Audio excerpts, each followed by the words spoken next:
1 of his new administration, he will impose tariffs on imports from Canada, Mexico, and China. Now, those are America's three largest trading partners. Nicole Killian is covering the Trump transition in West Palm Beach, Florida. Nicole, good morning to you. What can you tell us? Good morning, Gail. President-elect Trump is trying to make good on a campaign promise on Truth Social. He says one of his first executive orders will be to charge Mexico and Canada 25% tariff on all products coming into the United States. He also says he'll charge China an additional 10% tariff above any others. Trump says he's putting pressure on these countries to stop drugs like fentanyl from coming into the U.S. He also wants to curb the flow of migrants across the border. He says the tariffs will remain in place until that stops. Canadian officials say they will continue to discuss these issues with the incoming administration. A Chinese embassy official warned that no one will win a trade or tariff war. Trade between China and the U.S. is worth about $600 billion a year and is valued at more than $1.5 trillion between the U.S., Mexico, and Canada. Nate?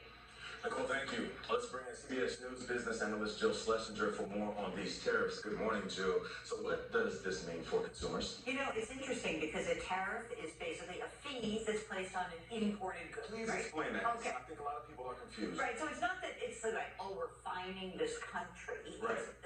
The good comes in, you and I own a company, right. There's a new fee on it. Okay. Now we have to make a decision as a company. Are we going to pass that extra fee on to the consumer, or are we going to eat it? If we eat it, we make less money, profitability goes down, stocks go down. That doesn't seem like the case. That's not a good idea for many companies. Now, if we pass it on, what happens? Consumers, all of us, pay that extra amount on that good. So the question really is, how big are these tariffs going to be? Because this is the first salvo. It could be a negotiation. We don't know for sure.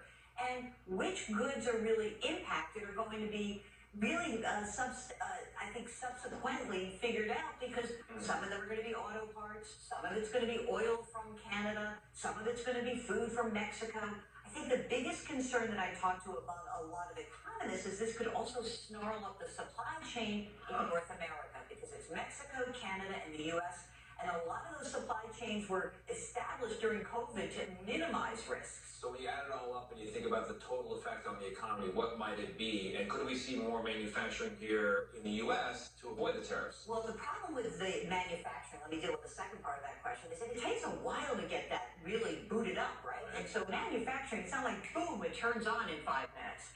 The impact on the economy is usually a 6 to 9 month lag. And it's not going to be like, oh, we're going off a cliff and going into a recession, because the economy is growing right now. We're growing at about, let's call it 2.5% for this year. Maybe it's going to drop down to, say, 2 or 2.25% next year because of these tariffs, and also because a lot of economists believe the immigration policies that are being contemplated could also be a real drag on the economy. How do you... Go ahead. I'm just going to say that we don't know the actual amount until we have the numbers. Right. So how do you expect the countries to respond to impending tariffs? Well, the problem with each of these countries is that we, the United States, are in a power position, so they're going to retaliate. But if you're saying China and your economy is already weak, you're not punching back as hard. I think Mexico and Canada are going to have to retaliate, and that's the fear, that this becomes a bigger, larger issue. We'll have to wait and see. All right, we appreciate you coming in and breaking it all down. Jill Schlesinger, thank you. In our next half hour, we will talk exclusively with the